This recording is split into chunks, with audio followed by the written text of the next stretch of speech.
enseignant, et je suis professeur de philosophie. Vous savez, le mec là, qui parle avec des concepts étranges, on a l'impression qu'il veut tout de suite nous perdre. Un être en tant qu'être ne devrait-il jamais être autre qu'il n'est s'il n'exprime pas lui-même son être? Vous avez 4 heures. Eh bien ça c'est moi. Et je vous avoue que si je croisais dans la rue un de mes professeurs de collège et que je lui dis je suis professeur de philosophie aujourd'hui dans le centre de Lyon, il ne me croirait pas une seconde.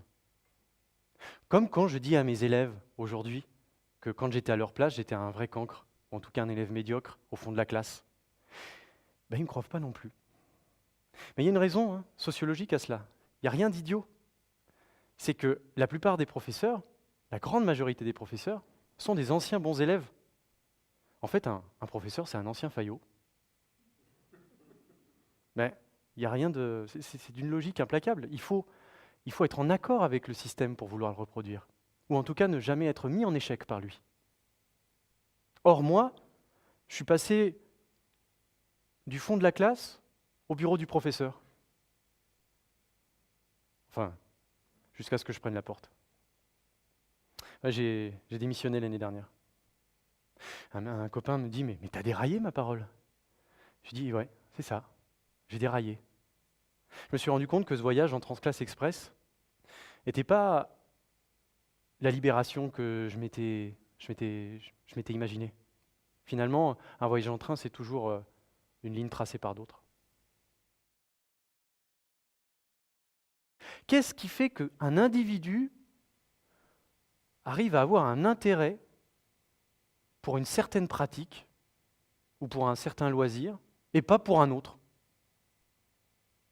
Alors, pour des sociologues comme Bourdieu, Pierre Bourdieu, eh bien, ça ne vient pas du tout d'un choix rationnel ou d'une capacité innée qu'on a avant la naissance.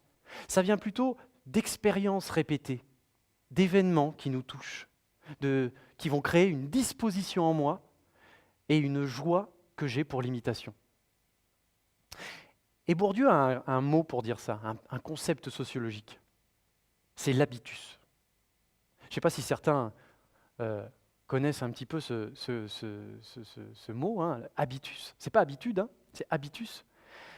Alors quand j'étais professeur de philosophie,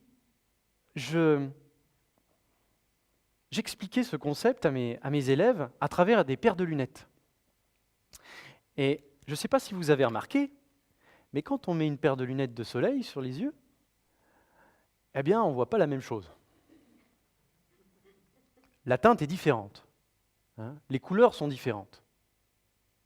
Mais vous êtes d'accord avec moi, il nous est tous arrivé d'oublier qu'on avait une paire de lunettes de soleil sur le nez. Et de penser, de croire que ce que l'on voit à travers cette paire de lunettes, c'était la réalité, nue, sans fioriture. Eh bien, l'habitus, c'est la paire de lunettes de soleil. On a tous une paire de lunettes de soleil sur le nez, et c'est cette paire de lunettes de soleil qui va biaiser notre jugement sur le monde, sur les autres, sur soi. La paire de lunettes de soleil, l'habitus, c'est notre grille de lecture. C'est la manière dont on va interpréter tout ça.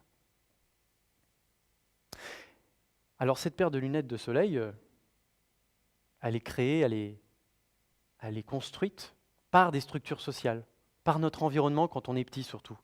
L'école, la culture, le langage, la famille, tout ça, c'est ce qui va nous donner les règles de notre grille de lecture et qui va justement nous aider à lire d'une telle façon le monde. Et donc on a tous une paire de lunettes de soleil particulière sur le nez. En étudiant bien la question, on arrive à trouver des similitudes à différentes paires de lunettes. Et c'est d'ailleurs le travail des sociologues de travailler sur les similitudes qu'il peut y avoir entre deux habitus différents. Et on voit bien que, par exemple, les désirs, les pratiques et les rêves d'un fils d'ouvrier s'apparentera, peu ou prou, aux rêves, aux pratiques, aux désirs d'un autre fils d'ouvrier. Comme un enfant de professeur ben, aura des similitudes avec un autre enfant de professeur.